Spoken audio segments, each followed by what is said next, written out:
എന്താ മോളെ വേണ്ടേ? ആൻറ്റി എനിക്കൊരു ബുക്ക് ഫ്രീ ആയിട്ട് തരുന്നു. എനിക്ക് ആരുമില്ല. ഇതൊങ്ങനൊന്നും ഫ്രീ ആയിട്ട് തരാൻ പറ്റില്ല, കാശ് തന്നാലേ തരാൻ പറ്റുള്ളൂ. ആൻറ്റി പ്ലീസ് ആൻറ്റി, എനിക്ക് വലുതായിട്ടൊരു ആർട്ടിസ്റ്റ് ആവാൻ ആഗ്രഹം. എന്നാൽ നമുക്ക് ഇഷ്ടമുള്ളൊരു ബുക്ക് ഒരാഴ്ച കഴിഞ്ഞിട്ട് തന്നെ. ശരി ആൻറ്റി.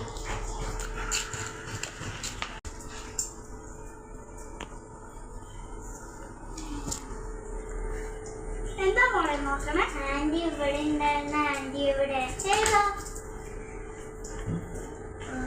വയസ്സായിട്ടുള്ളൊരു ആൻറ്റി. അയ്യോ, അതെന്റെ അമ്മയാണല്ലോ. അത് 25 വർഷം മുന്നേ മരിച്ചല്ലോ. എന്താ നമുക്കറിയോ?